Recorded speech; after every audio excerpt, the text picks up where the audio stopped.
अस्सलाम वालेकुम। आप लोग सोचते होंगे ना कि नरेंद्र मोदी की तरह कोई दूसरा है इस कायनात में कि नहीं।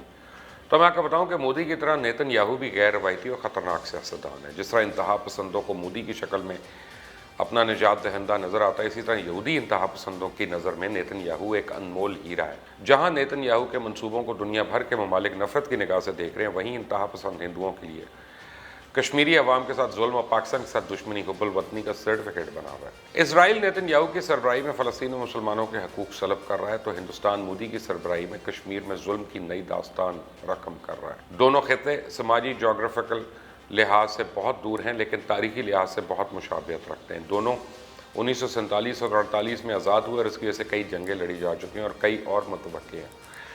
दोनों न सिर्फ मुसलमानों के लिए इंतहाई तकलीफ दें हैं, बल्कि आलमी अमन के लिए भी बहुत बड़ा ख़तरा है। अफगानिस्तान में खून खराबा हो या भारत पाकिस्तान की लड़ाई, ईरान, सऊदी अरब, मिस्र और तुर्की में कशीदगी हो या लिबनान, शाम और लिबिया की खाना जंगी, हर एक के ताने बाने कश्मीर और फ़लस्तीन से जाकर मिलते हैं। और बदकिस्मती से दुनिया की आलमी ताकतों ने इस हवाले से बिल्कुल बेहिसी के तमाम रिकॉर्ड तोड़ दिए हैं। फ़लस्तीन का मसला हो तो अमेरिका इसराइल के साथ खड़ा है, जिसके दिफा के लिए इसने पूरे मशरक़ वस्ता को आग में धकेल दिया। कश्मीर का मसला हो तो फिर भी अमेरिका भारत की पुश पर खड़ा नज़र आता है। इसे खुशकिस्मती कहें या कुछ और दुनिया के उफ़क़ पे उभरती दूसरी आलमी ताकत चाइना, जिसने अमेरिका को हर मैदान में अब चैलेंज करना शुरू कर दिया, इसने हमेशा मसले कश्मीर के मामले में पाकिस्तान की आवाज़ उठाई है। जबकि सऊदी अरब और दीगर मशरक़ वस्ता के ममालिक में सिर्फ ईरान एक ऐसा मुल्क है जिसने इसराइल के सामने झुकने से इनकार कर दिया और अब हालात इसे भी घेर कर चाइना की तरफ ले जा चुके हैं। चाइना भारत की लद्दाख में किस तरह धुलाई कर रहा है, उसे खिते में तनहा कर रहा है, ये तो मैं आपको कई वीडियो से बता चुका हूँ। लेकिन ईरान चाइना इत्तेहाद किसी तरह इसराइल और अमेरिका के लिए वबाल जान बन गया, वो मैं आज आपको बताऊँगा। आप देख रहे हैं मुबश्शिर लुकमान यूट्यूब चैनल, मैं हूँ मुबश्शिर लुकमान। अगर आपने अभी तक इस चैनल को सब्सक्राइब नहीं किया तो प्लीज़ कर लें, बेल आइकॉन को भी प्रेस कर लें। इस वक्त पूरी दुनिया दो ग्रुप्स में तकसीम हो चुकी है। लोग पूछ रहे हैं क्या अमेरिका और चाइना की कोल्ड वॉर शुरू हो चुकी है, जबकि हकीकत यह है कि इस वक्त वेस्ट एशिया, साउथ चाइना सी में खामोश आलमी जंग जारी है। जबकि चाइना, अमेरिका और यूरोप में इस आलमी जंग की को मुआशी और टेक्नोलॉजी के फ्रंट पर लड़ रहा है और हर रोज़ अमेरिका से चीखों की आवाज़ आती है। कभी टेक्नोलॉजी की चोरी का इल्ज़ाम लगाया जाता है तो कभी तजारती पाबंदियाँ। अफ्रीका में चाइना ये जंग जीत चुका है, जबकि मशरक़ वस्ता और मगरबी एशिया में इसने ईरान को अपने साथ मिलाकर अमेरिका के खिलाफ नया महाज खोल दिया, जिससे खिते में इसके इत्तेहादियों के लिए शदीद खतरात पैदा हो गए। रूस पहले ही शाम और लिबिया समेत दीगर महाजों पर मशरक़ वस्ता में उलझा हुआ है, जबकि चाइना के ईरान के साथ मुआहदे ने अमेरिका और इसराइल को बहुत ज़्यादा परेशान कर दिया। जहाँ ये डूबते हुए ईरान को एक बहुत बड़ा सहारा है, तो दूसरी तरफ चाइना सिर्फ ईरान से मुआहदा करने की वजह से इस खित्ते में अपना असर रसूख बढ़ाने में कामयाब हो सकता है। इसराइल, सऊदी अरेबिया और अमेरिका कई दहाइयों से ईरान को रोकने की कोशिश कर रहे हैं, लेकिन अकेले ईरान ने हर मुल्क की नाक में दम किया हुआ है। पहले ये सऊदी अरब, इसराइल और अमेरिका बामुकाबला ईरान था, अब सऊदी अरब, इसराइल, अमेरिका बामुकाबला ईरान, चाइना बन चुका है, जिसकी वजह से मशरक़ वस्ता एक फिर बड़े तनाज़े का शिकार होने जा रहा है। कोई सोच भी नहीं सकता कि चाइना तकरीबन $9 ट्रिलियन यानी दर हकीकत पूरी मईशत को ईरान में धकेल देगा और आइंदा 25 सालों के लिए ईरान चाइना का रोड मैप एक फ़ौजी पहलू रखता है और फ़ौजी पहलू वहाँ पे मौजूद दीगर ताकतों के लिए परेशान कुन सूरत हाल इख्तियार कर चुके हैं। ईरान को बाइख्तियार बनाने से चाइना मशरक़ वस्ता में अपना असर रसूख बढ़ाने की कोशिश कर रही है। कम अज़ कम ईरान के स्ट्रेटेजिक असासे और पूरे खित्ते में बिखरी हुई इंसानी जहानत पर गिरफ्त हासिल करने की कोशिश कर रहा है।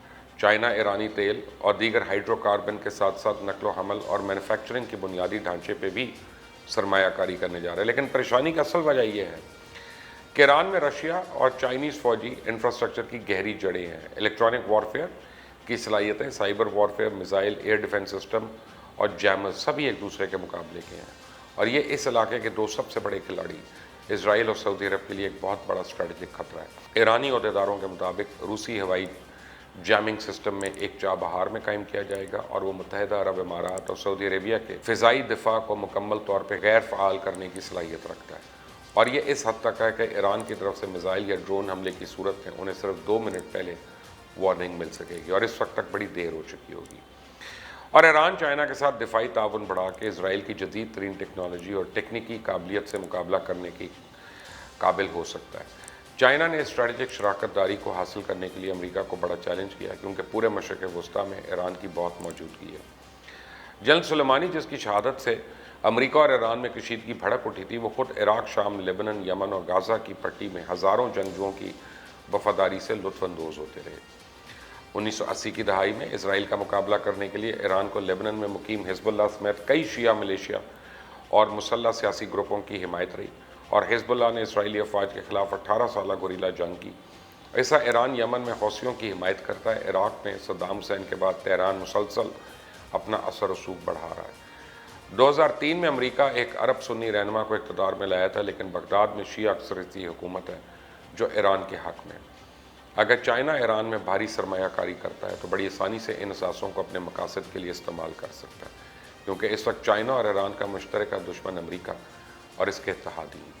اس وقت یہ خدشہ ظاہر کیا جا رہا ہے کہ چائنا کی سرمایہ کاری ایران کو غیر معمولی طور پہ طاقتور اور خطرناک بنا سکتی ہے۔ ایران اور اسرائیل کے قیام سے ہی اس کا ازلی دشمن ہے۔ خود سپریم لیڈر آیت اللہ خامنہ ای اسرائیل کو دنیا کے نقشے سے غائب کرنے کے خیال سے حمایت کرتے ہیں، اور دوسری طرف اسرائیل نے تہران کے جوہری عزائم کو بکھیرنے کے لیے اپنی ایڑی چوٹی کا زور لگا دیا۔ اسرائیل نے اس بات کو یقینی بنانے کے لیے بہت سارے ذرائع استعمال کیے ہیں کہ ایران کو بہت زیادہ متاثر کن جوہری ہتھیار حاصل نہ ہوں۔